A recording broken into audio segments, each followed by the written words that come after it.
نماز کے مسائل کے بارے میں آج ہم آپ کے سامنے 3 احادیث بیان کریں گے۔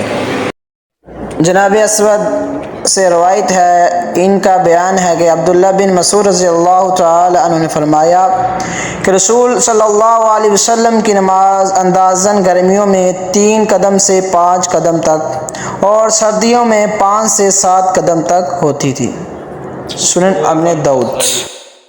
حضرت جابر بن سمرہ رضی اللہ تعالی عنہ سے روایت ہے کہ جب سورج ڈھل جاتا تو بلال رضی اللہ تعالی عنہ ظہر کی اذان کہتے تھے۔ سنن ابن داؤد۔